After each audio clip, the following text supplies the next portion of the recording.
Halo guys, selamat datang kembali di channel Gustorias. Di video kali ini Gustorias bakalan coba buat ngerekap sebuah alur cerita film yang berjudul The Outsider 2018. Secara garis besar mengisahkan seorang tentara Amerika yang dipenjara di Jepang. Secara tidak langsung ia masuk ke dalam organisasi kriminal paling berbahaya di Jepang yaitu Yakuza. Tanpa basa-basi lagi, inilah The Outsider. Film diawali dengan menunjukkan seorang pria bernama Nick. Nick sendiri merupakan seorang tentara Amerika Serikat yang ditahan di salah satu penjara di Jepang. Ketika sedang mengepel lantai, Nick berpapasan dengan beberapa orang Yakuza yang keluar dari salah satu ruangan. Nick yang curiga, mengecek ruangan tempat para Yakuza yang keluar tadi dan kaget mendapati seorang Yakuza lain yang hampir tewas dengan cara digantung. Nick yang panik langsung memanggil para sipir untuk membantu Yakuza itu. Namun bukannya mendapat apresiasi, Nick dan Yakuza itu malah dimarahi dan dipukuli habis-habisan. Tak hanya itu, para sipir juga memasukkan Nick ke dalam sel isolasi yang gelap tanpa cahaya. Setelah keluar dari sel isolasi, Nick dan Yakuza yang ditolongnya disatukan dalam satu sel yang sama. Yakuza itu memperkenalkan dirinya kepada Nick dengan nama Kiyoshi, ia merupakan salah satu anggota Yakuza dari klan Shiromatsu. Kiyoshi meminta bantuan kepada Nick untuk memastikannya tetap hidup, karena ia akan melarikan diri dari penjara dengan cara menyayat perutnya sendiri dan kabur ketika sipir membawanya ke rumah sakit. Karena Kiyoshi menjanjikan akan membantu Nick cepat bebas, Nick pun setuju untuk membantunya. Dan rencana mereka pun dimulai.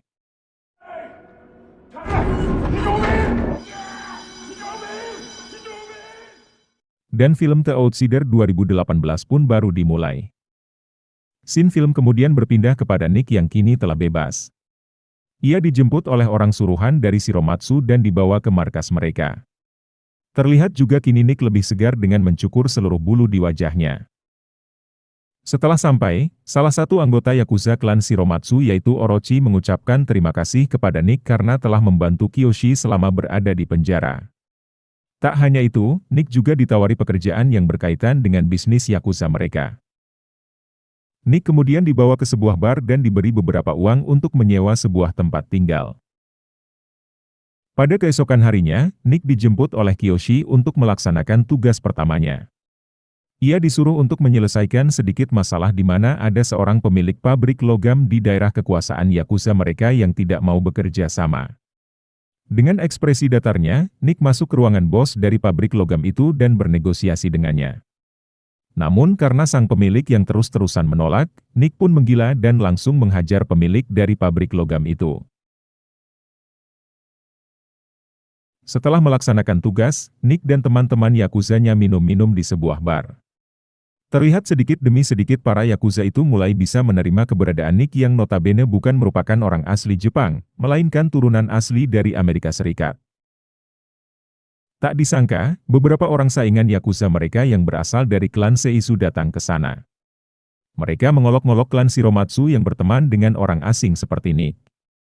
Nick yang marah langsung menghantam anggota klan Seizu itu dengan menggunakan botol bir dan mengusir mereka. Setelah itu, Kiyoshi memberikan Nick sebuah tempat tinggal yang lebih baik daripada tempat yang ia sewa sebelumnya. Kiyoshi juga mengajak Nick ke sebuah tempat perjudian kecil, di mana pemilik tempat itu tidak meminta izin kepada Yakuza Shiromatsu untuk membuka usahanya. Sebagai pelajaran, Kiyoshi menikam leher pemilik perjudian itu hingga tewas. Ketika sedang berada di bar, Orochi bertanya kepada Kiyoshi kenapa Nick masih ada di lingkungan Yakuza mereka. Terlihat bahwa Orochi tidak menyukai keberadaan Nick. Di sana juga Kiyoshi melihat adik perempuannya yang bernama Miu sedang mabuk dan menari. Karena khawatir Yakuza Seizu akan datang, Kiyoshi menyuruh Miu untuk cepat pulang dan menyuruh Nick untuk mengantarnya.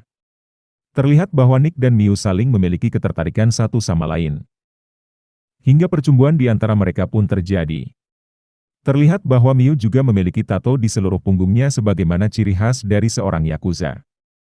Pada keesokan harinya, Nick diberitahu oleh Kiyoshi bahwa ia ditugaskan oleh Orochi untuk pergi ke pelabuhan untuk bertransaksi senjata. Namun dalam misi ini, Nick harus pergi sendirian. Setelah sampai di pelabuhan, Nick tidak menemukan seorang pun di sana. Ia malah didatangi oleh beberapa Yakuza Seizu yang datang untuk mengambil uang untuk bertransaksi senjata. Beruntung mereka tidak menemukan uang yang dibawa Nick. Hal itu membuat Yakuza Seizu marah dan berniat untuk membunuh Nick. Nick yang merupakan seorang mantan militer Amerika dengan mudah membalikan keadaan dan berhasil membunuh dua orang Yakuza Seizu. Nick pun kabur dari sana. Di markas besar Shiromatsu, pimpinan mereka marah atas tewasnya dua orang dari Yakuza Seizu karena hal itu bisa membuat perang di antara kedua belah pihak. Namun Kiyoshi membela Nick dan berkata bahwa ada pengkhianat di antara mereka yang membocorkan transaksi itu. Pimpinan Shiromatsu meminta seluruh yang terlibat untuk memotong jari mereka sendiri sebagai tanda penghormatan maaf. Nick memotong dua jarinya sebagai permintaan maaf karena telah membunuh dua Yakuza Seizu dan Kiyoshi pun melakukan hal yang sama. Namun tidak dengan Orochi, dia terlihat takut dan tidak memotong jarinya. Kemudian potongan jari itu diberikan kepada pimpinan Seizu sebagai permintaan maaf.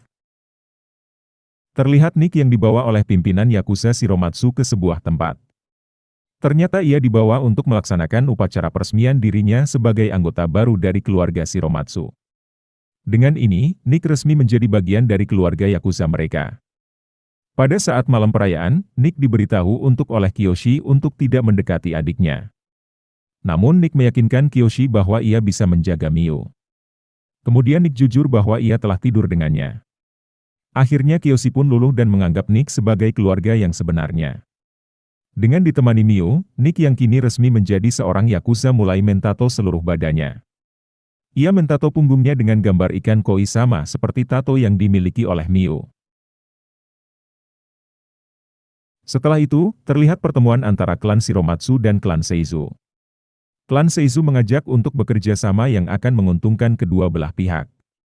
Namun klan Seizu tidak menghargai pimpinan Shiromatsu di mana mereka hanya mengirim dua bocah ingusan dalam pertemuan ini. Sehingga hal ini membuat pimpinan Shiromatsu tersinggung dan menolak kerjasama itu. Kemudian terlihat Orochi yang sedang mabuk parah di sebuah bar. Ia kemudian mendatangi Miu dan hampir saja memperkosanya. Terungkap bahwa dulu Orochi dan Miu pernah menjalin hubungan.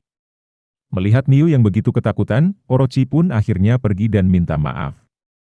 Pada saat dalam perjalanan pulang, Nick disapa oleh seseorang yang merupakan rekannya dulu sewaktu masih menjabat sebagai militer Amerika. Nick yang tidak mau identitas Yakuzanya terbongkar, membawa rekannya itu ke tempat tinggalnya. Nick memberikan sebotol minuman dan setelah itu menyayat lehernya hingga tewas. Keesokan harinya, Nick datang ke tempat Miu dan mendapati mukanya telah terluka. Nick bertanya siapa pelakunya, namun Miu malah memberitahu Nick telah hamil anaknya. Miu pun menyuruh Nick untuk pergi jauh meninggalkannya. Namun Nick yang merupakan Yakuza sejati, datang ke tempat Kiyoshi dan memberitahunya tentang kehamilan Miu. Kiyoshi yang telah menganggapnya sebagai saudara memberikan dua katana kepada Nick. Kiyoshi berkata bahwa katana itu diberikan dulu oleh ayahnya untuk menjaga Miu, di mana katana yang satu untuk berperang dan yang lainnya untuk harga diri. Yang satu untuk membunuh dan satu lagi untuk bunuh diri. Nick pun menerima katana itu dan mulai sekarang Nick-lah yang bertanggung jawab atas Miu. Setelah itu, Nick meminta bantuan Kiyoshi untuk mengurus jasad rekan militernya yang ia bunuh semalam. Dan ternyata selama ini pengkhianat klan Shiromatsu adalah Orochi. Ia sedang membuat sebuah kesepakatan dengan pimpinan dari Yakuza Seizu. Pada keesokan harinya, Nick dan Kiyoshi mengantar pimpinan mereka ke tempat pembuatan jas. Namun karena sang pimpinan yang tak kunjung keluar dari ruang ganti, Nick pun memeriksanya.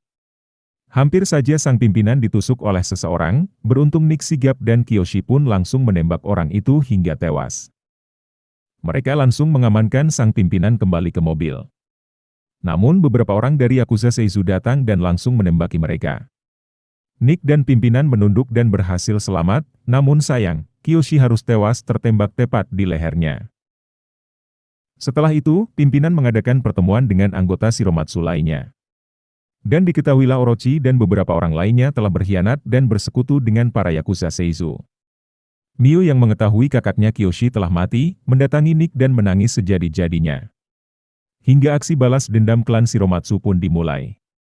Mereka mendatangi satu persatu Yakuza Seizu dan orang-orang yang telah berkhianat lalu membunuh mereka. Mengetahui hal itu, Yakuza Seizu mengutus seorang bocil untuk menyampaikan pesan. Yakuza Seizu meminta pertemuan bersih tanpa senjata untuk mengadakan perdamaian. Pimpinan Yakuza Shiromatsu pun menyetujui akan hal itu. Mereka datang ke tempat pertemuan tanpa senjata. Melihat keberadaan Orochi, pimpinan Shiromatsu memeluknya dan meminta Orochi untuk kembali. Namun Orochi malah menikam pimpinan itu hingga tewas. Kemudian Yakuza Seizu melakukan hal pengecut lainnya, di mana mereka membawa senjata dan mengancam para anggota Shiromatsu yang tersisa untuk segera pergi dari kota itu. Nick pun membawa Miu dan menitipkannya pada para anggota Shiromatsu yang tersisa. Sedangkan ia datang sendirian ke markas Yakuza Seizu untuk membunuh Orochi. Di hadapan ketua Seizu, Nick menantang Orochi untuk berduel 1 lawan 1 menggunakan katana yang pernah diberikan oleh Kiyoshi. Namun karena Orochi menolak, Nick langsung membunuh Orochi dengan menyayat lehernya di hadapan para anggota Seizu. Menghargai atas dedikasi dan kesetiaan Nick pada Shiromatsu, pimpinan Seizu membiarkan Nick untuk pergi dari sana. Nick pun kembali ke tempat Miu di mana di sana ada beberapa anggota Shiromatsu yang sedang menjaganya. Miu pun langsung memeluk Nick dan Yakuza Shiromatsu yang tersisa langsung memberikan penghormatan kepada Nick atas dedikasi dan kesetiaannya. Terima kasih buat kalian yang telah menonton video ini sampai habis, dan semoga kalian semua terhibur oleh editan video yang seadanya ini. Jangan lupa like, komen, dan subscribe agar kami semakin bersemangat untuk mengupload video berikutnya.